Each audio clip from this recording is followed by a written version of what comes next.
اگلا سوال علی بھائی ذرا تھوڑا سا ٹف ہے. آپ اہل سنت کے ہاں مشاجرات صحابہ جب بھی ڈسکس کی جاتی ہے وہ اس کو ٹوٹلی کہتے ہیں کہ یہ حرام ہے. اگر کوئی منصف مزاج آدمی بھی ایسی کوئی گفتگو کر دینا تو وہ رافضی ہو جاتا ہے فوراً. اچھا یہ پہلے ہوتا تھا، اب نہیں ہوتا. جب تک ان لوگوں نے کہانیوں پہ امت کو رکھا ہوا تھا نا، اس وقت تک یہ معاملات ان کے چلتے رہے. انہوں نے امت کو یہ بتایا ہوا تھا کہ تاریخ کی کتابیں بغیر سند کے جمع کی گئی ہیں، اس میں مشاجرات صحابہ کے بارے میں ایسی ایسی باتیں، یعنی مشاجرات صحابہ یعنی صحابہ کرام کے جو آپس میں اختلافات ہوئے ہیں، تو ایسی ایسی باتیں اس میں رافضیوں نے ڈال دی ہوئی ہیں کہ وہ بیان نہیں کرنی چاہیے. جب ہم نے بخاری اور مسلم سے آ کے اور مین سٹریم کی اہل سنت کی کتابوں سے یہ ریسرچ پیپر 5B لکھ کے 200 احادیث جمع کی ہیں نا اور مشاجرات صحابہ پہ حدیثیں بتائی ہیں، تو اب ان کو ہاتھ پاؤں پڑ گئے کہ یہ مشاجرات صحابہ تو بخاری مسلم لکھ کے گئے ہیں. اگر مشاجرات صحابہ ڈسکس کرنا رافضیت ہے تو سب سے بڑے رافضی تو بخاری مسلم ہے. اور اتنی سخت باتیں ہیں بخاری مسلم میں ہی. باقیوں کو تو چھوڑ دینا، باقیوں کو تو یہ یعنی صحیح کو بھی ضعیف کرنے کی کوشش کر دیں گے. میں کہتا ہوں صرف بخاری مسلم کی جو میں نے حدیثیں 5B میں لکھی ہیں نا، یہ صرف اپنے ممبروں سے یہ حدیثیں بخاری مسلم کی بیان کر دیں، وہ بیان ہی نہیں کر سکتے. مشاجرات صحابہ ہیں تو پھر امام بخاری امام مسلم نے مشاجرات صحابہ کو ڈسکس کیا، وہ کتمان حق نہیں کرتے تھے. اس پمفلٹ کا آغاز ہی میں نے اس سے کیا ہے، سورۃ البقرہ کی آیت نمبر 159 اور 160. ان الذين يكتمون ما انزلنا من البينات والهدى من بعد ما بيناه للناس في الكتاب اولئك يلعنهم الله ويلعنهم اللاعنون. بے شک جو لوگ چھپا لیتے ہیں ان ہدایت کے روشن دلائل میں سے جو ہم نے لوگوں کے لیے بیان کر دی ہیں، نازل کی ہیں اور لوگوں کے لیے ان کو بیان کر دیا اپنی کتاب میں، ان پر اللہ کی لعنت ہے اور تمام لعنت کرنے والوں کی لعنت ہے، سوائے ان لوگوں کے، یعنی سوائے ہمارے اور ہم جیسے لوگ. الذین تابوا، جی ہم نے بھی توبہ کی تھی، ہم نے بھی یعنی فرقوں سے توبہ کی. وَأَصْلَحُوا، اور اپنی اصلاح کر لی، اصلاح کی. وَبَيَّنُوا، اور بیان کرنا شروع کر دیا. تینوں کام کیے ہیں. فرقوں سے توبہ کی، 3 طلاقیں دے کے 4 تکبیریں پڑھ کے دفنایا، اس کے بعد اپنی اصلاح کی کہ اب لوگوں کو صحیح بات بتانی ہے.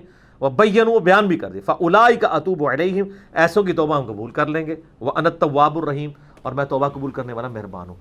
اور دوسری حدیث جو یہ تو آیت تھی نا، ترمذی، ابو داؤد اور ابن ماجہ میں حدیث ہے کہ نبی علیہ السلام نے فرمایا کہ من سئل عن علم علمہ، جس سے کوئی ایسی علم کی بات پوچھی گئی جو اسے معلوم تھی، ثم کتمہ، اور اس کے بعد اس نے اس کو چھپا لیا، الجم یوم القیامۃ بلجام من نار، تو ایسے شخص کو آگ کی لگام قیامت والے دن ڈالی جائے گی کہ تو نے بات کیوں چھپائی.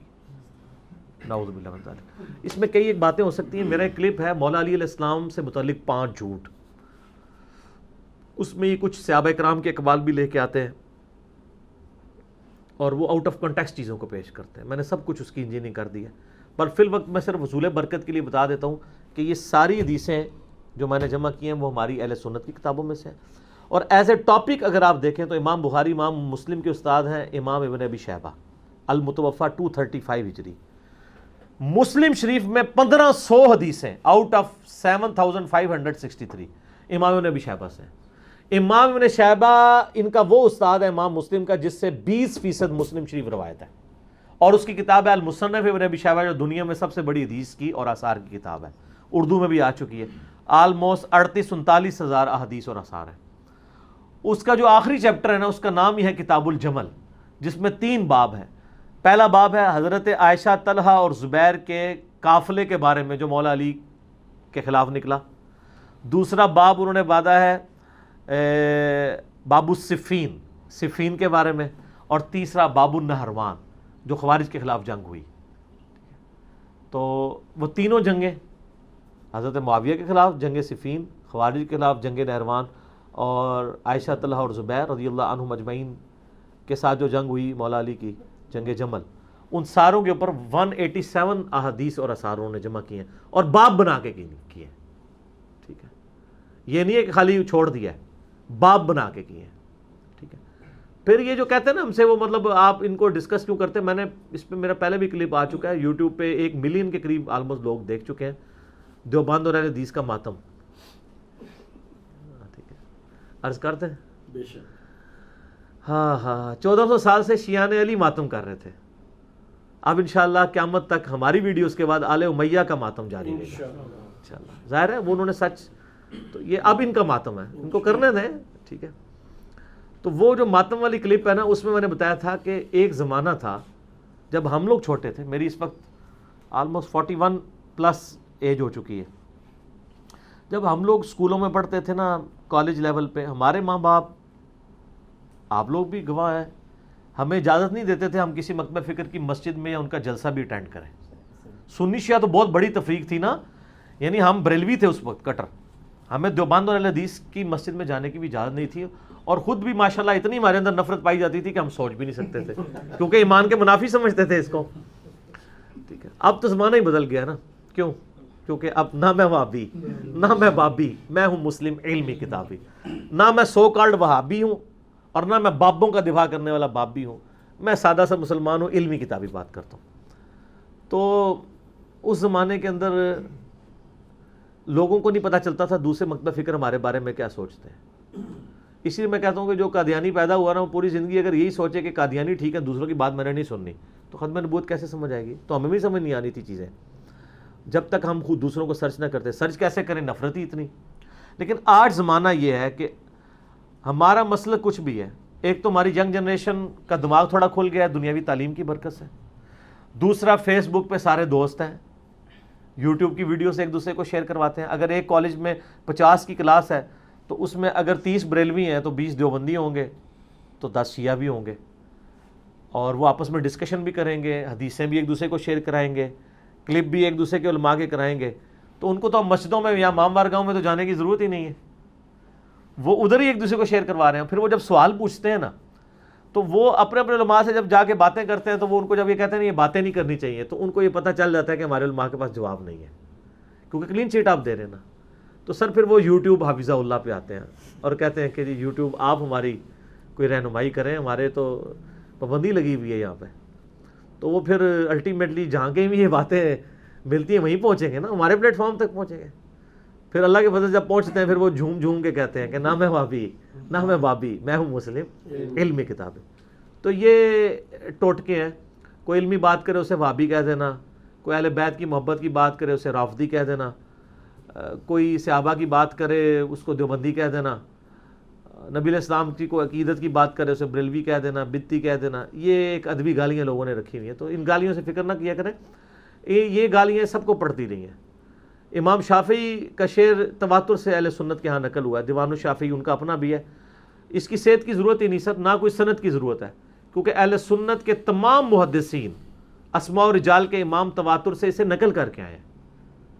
وہ محدثین جن کے سامنے یہ اونچا سانس بھی نہ لیں، ابن تیمیہ اس نے بھی نقل کیا ہے، ان کان رفضا حب آل محمد فلیشہد الثقلان انی رافضی. امام شافعی کہا کرتے تھے بالفرض اگر اہل بیت کی محبت کا نام رافضی ہونا ہے تو جن و انس گواہ ہو جاؤ کہ میں رافضی ہوں. ان کے شاگرد امام ذہبی اسماء و رجال میں امام ہیں، انہوں نے بھی نقل کیا ہے. اچھا، اس سے پیچھے بھی آپ چلے جائیں، سارے محدثین سے تواتر سے نقل کرتے ہیں. بلکہ شیعہ کے خلاف جب بھی کتابیں لکھتے ہیں تو وہ فخریہ بتاتے ہیں کہ نہیں اہل بیت کی اگر محبت کی بات کرتے ہیں تو ہم بھی رافضی ہیں. ٹھیک ہے، ہم آپ کو رافضی اس وجہ سے نہیں کہتے ہیں، ہم آپ کو شیخین کے اوپر تبرہ کرنے کی وجہ سے رافضی کہہ رہے ہوتے ہیں، ان کی خلافت کے انکار کی وجہ سے کہہ رہے ہوتے ہیں. اچھا، یہ رافضیت کی ڈیفینیشن بھی ان لوگوں نے بدل دی ہے. یہ اتنے ظالم ہیں، ان سے پوچھیں کہ رافضی کون ہوتا ہے. ایک بندہ اس کے دفاع کے اوپر یہ کھڑے ہیں اور اس کی جو یعنی زندگی میں واقعات بخاری مسلم میں نقل ہوئے ہیں جو کتاب و سنت کے منافی ہیں، اس کو بیان کرنے والے کو یہ رافضی کہتے ہیں. اہل سنت کے ہاں کبھی بھی امیر شام کو ٹاپک بنا کے رافضیت کی بات ہی نہیں ہوتی تھی. رافضیت کا مطلب اہل سنت کے ہاں ہوتا تھا شیخین کا انکار کرنا، ان کی خلافت کا انکار کرنا، ان پہ تبرہ کرنا. ان لوگوں کا تو یہ لیول ہی نہیں تھا کہ ان کو لوگ ڈسکشن کریں. یہ ڈاکٹر طاہر القادری صاحب جس سے میں بہت اختلاف رکھتا ہوں، ان کی بات یہ بالکل ٹھیک ہے کہ اہل سنت کے ائمہ صدیوں سے امیر شام معاویہ ابن ابی سفیان رضی اللہ تعالیٰ کا دفاع یہی کرتے آ رہے تھے کہ یار انہوں نے بغاوت کی، ان پہ لعنت نہ کرو، ان کو فاسق نہ کہو، ان کو کافر نہ کہو، چھوڑ دو، ٹھیک ہے ان سے غلطی ہوئی. ڈیفینسو موڈ میں رہتے تھے. یہ فضائل معاویہ کانفرنس تو اب شروع ہوئی ہے نا. یہ کہتے ہیں 5B کہاں سے آ گیا؟ سر یہ وہیں سے آیا ہے جہاں سے فضائل معاویہ کانفرنس آ گئی ہے. اگر فضائل معاویہ کانفرنسز پہلے ہوتی تھیں تو پہلے 5B پہلے ہی آ جانا تھا. یہ 5B آیا ہے اسی لیے تسی کٹایا ہے, ٹھیک ہے نا. خلافت و ملوکیت کہاں سے آئی تھی؟ مولانا مودودی نے خلافت و ملوکیت کب لکھی؟ جب خلافت معاویہ و یزید کتاب لکھی. مامون احمد عباسی نے, جو منکرین حدیث تھا اور محدثین سے بغض رکھتا تھا, اہل بیت کا دشمن تھا, اس کے جواب میں 1967 میں مودودی صاحب نے خلافت و ملوکیت لکھی ہے. ہم نے بھی یہ جو ہے ناسبیوں کے رد میں لکھی ہے. ناسبی تو مجھ سے پہلے دنیا میں پائی جاتی تھی, ان کو کوئی نہیں کہتا.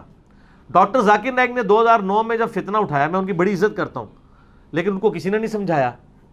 ہم نے جب جواب دیا ہمیں سمجھانے کے لیے, سارے یہ باہر آ گئے, کیونکہ ان کو پتا تھا وہ ایک ٹکٹ میں 2 مزے کرنا چاہتے تھے کہ ڈاکٹر ذاکر نائک جو کچھ کر رہا تھا وہ وہی کر رہا تھا وہ جو چاہتے تھے. کنڈیم اس لیے نہیں کرتے تھے کہ اگر ہم نے کنڈیم کیا تو ہماری پبلک کہے گی کہ وہ غلط کہہ رہا ہے. حاکمے اس لیے نہیں کرتے تھے تاکہ ہمارے جیسے لوگوں سے بٹ سکیں کہ دیکھیں ہم نے حاکمی میں بھی تو نہیں بات کی, تو خاموشی تو ہے, تمہارے بارے میں خاموشی کر لیتے نا آپ, ٹھیک ہے. تو وہ ایک ٹکٹ میں کئی مزے لکھتے ہیں, یہ ماموں بناتے ہیں, ماموں والی پارٹی ہے نا, تو ماموں بناتے ہیں. تو علماء ماموں کیسے بناتے ہیں وہ آپ یوٹیوب پہ میرا کلپ دیکھ لیں تو آپ کو پتہ چل جائے گا. تو ان کی باتوں کا ٹینشن لیے. اچھا, ابن تیمیہ نے پیروڈی بھی کی ہے اس شعر کی. شعر تو یہی تھا, ان کان رفض حب آل محمد. اس نے کہا کہ ان کان نسبا حب اصحاب محمد, اگر اصحاب رسول کی محبت کا نام ناسبی ہونا ہے تو جنوں اس گواہ ہو جاؤ کہ میں ناسبی ہوں. یہ سر پیروڈی ہے, ٹھیک ہے نا جی. اور پیروڈی جو ہوتی ہے وہ پیروڈی ہوتی ہے, اس کے لیے اتنی کافی ہے کہ اسے پیروڈی کہا جائے, ٹھیک ہے نا. وہ جیسے آپ پتہ ہے نا, وہ ہمارے بھی وہ معین اختر بھی اس طرح کے وہ اوریجنل گانوں کے بھی نیگیٹو گانے بنا رہے ہیں, تو یہ بس نیگیٹو ایک گانا ہے, اس کو گانے کے طور پہ گائیں. یہ دنیا میں کبھی یہ معاملات نہیں رہے ہیں, یہ کبھی ہمارے اہل سنت کے ائمہ نے نہیں کہا, ٹھیک ہے. بلکہ اہل سنت کے ائمہ تو یہی بات کرتے رہے ہیں کہ علی سے محبت نہیں رکھے گا مگر مومن, علی سے بغض نہیں رکھے گا مگر منافق. اس لیے کہ حضرت علی ہی کنٹراورشل ہے اہل سنت میں. اہل سنت میں حضرت ابوبکر اور عثمان کنٹراورشل ہے ہی نہیں ہے. کون سنی ہے جو ان کو نہیں مانتا؟ مسئلہ یہاں پہ آ کے پڑتا ہے, اس لیے حدیثیں بھی انہی کے بارے میں, ٹھیک ہو گیا.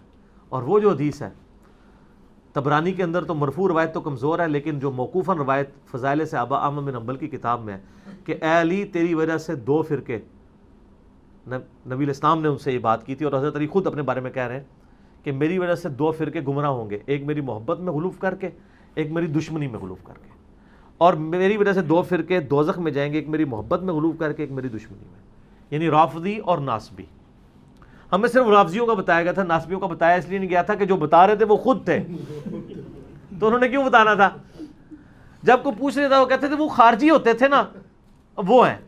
تو خارجی تو سنن نسائی میں حدیث ہے قیامت تک رہیں گے. آج کی دن خارجی وہ یہی لوگ ہیں, حضرت علی کے نام سے چڑھتے ہیں, ٹھیک ہے. جو دفاع کرنے والے ہیں ان کو رافضی کہنا شروع کر دیتے ہیں, ٹھیک ہے. تو یہ ان کا وتیرہ تھا.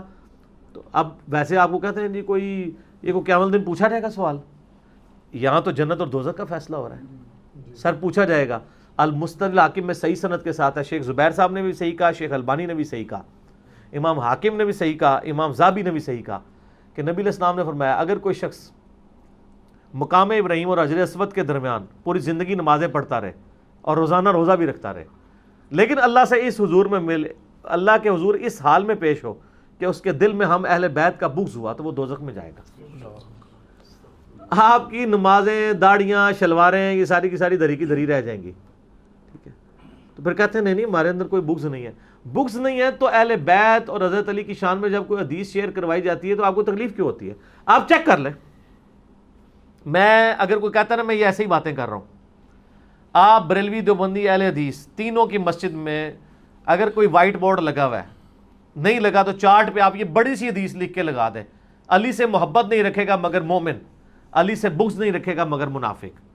تو شام تک وہاں پہ گڑبڑنا شروع ہو گئی تو سر میں اپنی ویڈیوز ڈیلیٹ کر دوں گا. لو چیلنج ہے, میری ویڈیو تو تھوڑے بزرگوں کو نہیں ڈیلیٹ ہوئی, یوٹیوب حافظ اللہ نے تو نہیں کرنے دینی, میں خود ڈیلیٹ کر دوں گا اگر جھگڑا نہ شروع ہو, اسی وقت ہو جائے گا. اور اب اس کا وائس ورسا کہ اگر آپ یہ حدیث جعلی بنا کے لگا دیں کہ حضرت ابوبکر, عمر, عثمان سے صرف مومن ہی محبت رکھے گا اور ان سے بغض صرف منافق رکھے گا, 1 سال تک بھی لگی رہے کوئی انڈر ڈسکشن چیز آئے گی نہیں. یہ ہم تو پریکٹیکلی کر چکے ہیں. اگر آپ کو یقین نہیں آپ کر دیں، میں کہتا ہوں یہ تو بہت ہے، آپ ٹیکسٹ پہ بیچ کے دیکھ لیں، تو پھر ہم وہی جملہ بولیں گے، مسئلہ یہ نہیں کہ آپ انکاری ہیں. ہم کب کہتے ہیں آپ انکاری ہیں؟ آپ اقراری کوئی نہیں ہے، ایک ٹکٹ میں کئی مزے کر رہے ہیں. ٹھیک ہے نا؟ یہ ہمارا ریسرچ پیپر ہے میرے بھائیوں، ریسرچ پیپر نمبر 5B، واقعہ کربلا کا حقیقی پس منظر 72 صحیح الاسناد احادیث کی روشنی میں، جس میں میں نے اہل سنت کی مین سٹریم کی کتابوں سے تقریباً 200 روایتیں جمع کی ہیں. اکثر صحیح بخاری اور صحیح مسلم سے احادیث ہیں، اور جو بخاری اور مسلم سے ہٹ کے باقی روایتیں ہیں ان کے اوپر میں نے دور حاضر کے جو بڑے بڑے محدثین ہیں، شیخ البانی رحمہ اللہ تعالی، شیخ زبیل زئی رحمہ اللہ تعالی، شیخ شعیب ارناؤت رحمہ اللہ تعالی، اس کے علاوہ سلیم اسد حفظہ اللہ تعالی، شیخ غلام مصطفیٰ ظہیر حفظہ اللہ تعالی، اور باقی جو بڑے بڑے محدثین جن کی یعنی یہ فیلڈ ہے، ان کی تحکیم کے ساتھ احادیث جمع کی ہیں. اور آلموسٹ سنی شیعہ کنفلکٹ کے اوپر کربلا کے کانٹیکسٹ میں جتنی باتیں میں نے اس میں کور کی ہیں، یعنی خلافت راشدہ کی مدت کتنی تھی، خلفائے راشدین کون ہیں علیہم الرضوان و علیہم السلام اجمعین، اس کے بعد شہادت عثمان کے اصلی اسباب کیا تھے بخاری اور مسلم کی روشنی میں، اس کے بعد جنگ جمل صفین نہروان، اور پھر اس کے بعد حضرت معاویہ رضی اللہ تعالیٰ عنہ کا دور ملوکیت، اور پھر صلح حسن، پھر الٹیمیٹلی یزید کا ولی عہد بننا، اور پھر حکومت سنبھال کر سیدنا حسین ابن علی رضی اللہ تعالیٰ عنہما و علیہم السلام کی مظلومانہ شہادت تک. یہ پوری کی پوری ڈیٹیلز حکمرانوں کی لکھوائی ہوئی تاریخ سے نہیں بلکہ صحیح الاسناد احادیث سے، جو اہل سنت کی مین سٹریم کی کتابیں جو آپ کے سامنے نہ صرف پڑھی ہوئی ہیں بلکہ یہ پڑھی ہوئی ہیں. ایک ایک کا نمبر میں نے بیروت دارالاسلام، اور جو بیروت میں آپ کو پتہ ہے کلمی نسخے بھی موجود ہیں حدیث کی کتابوں کے، ان کا ہے وہ دارالکتب العلمیہ جو یہ ساری حدیث کی کتابیں چھاپتا ہے، ان کی جو انٹرنیشنل نمبرنگ ہے، علماء حرمین بھی جس کو فالو کرتے ہیں، اس کے مطابق میں نے یہ سارے کے سارے نمبر اس میں ڈالے ہیں. آپ کاؤنٹر ویریفائی بھی مکتبۃ الشاملہ اور باقی سافٹ ویئر سے کر سکتے ہیں. یہ ریسرچ پیپر میرے بھائیوں، واقعہ کربلا کا حقیقی پس منظر 72 صحیح الاسناد احادیث کی روشنی میں، اس کی ہارڈ کاپی آپ ہماری اکیڈمی سے فری منگوا سکتے ہیں. اس کے لیے آپ ہمارے اکیڈمی کے نمبر کے اوپر رابطہ کر سکتے ہیں، +92 321 5900 162، +92 کے کوڈ کے ساتھ 321 5900 162. صبح 9 سے لے کر ظہر تک، اور شام کو عصر سے لے کر مغرب تک یہ یعنی فون اویلیبل ہوتا ہے. اس پہ آپ رابطہ کر کے ہارڈ کاپی اپنے گھر فری منگوا سکتے ہیں. سافٹ کاپی کے لیے آپ ہماری ویب سائٹ ahlsunnatpak.com پہ جا کے ڈاؤن لوڈس والے پورشن سے اسے ڈاؤن لوڈ بھی کر سکتے ہیں. یہ سافٹ ویئر جو عربی اویلیبل ہیں یا اردو اویلیبل ہیں، ان میں جو آپ کے پاس آلریڈی PDF بھی اویلیبل ہیں حدیث کی کتابوں کے جو انٹرنیشنل نمبرنگ پہ ہیں، آپ ان کے ساتھ ان کو میچ کریں گے تو ایک ایک حدیث اسی نمبر کے اوپر انشاءاللہ تعالی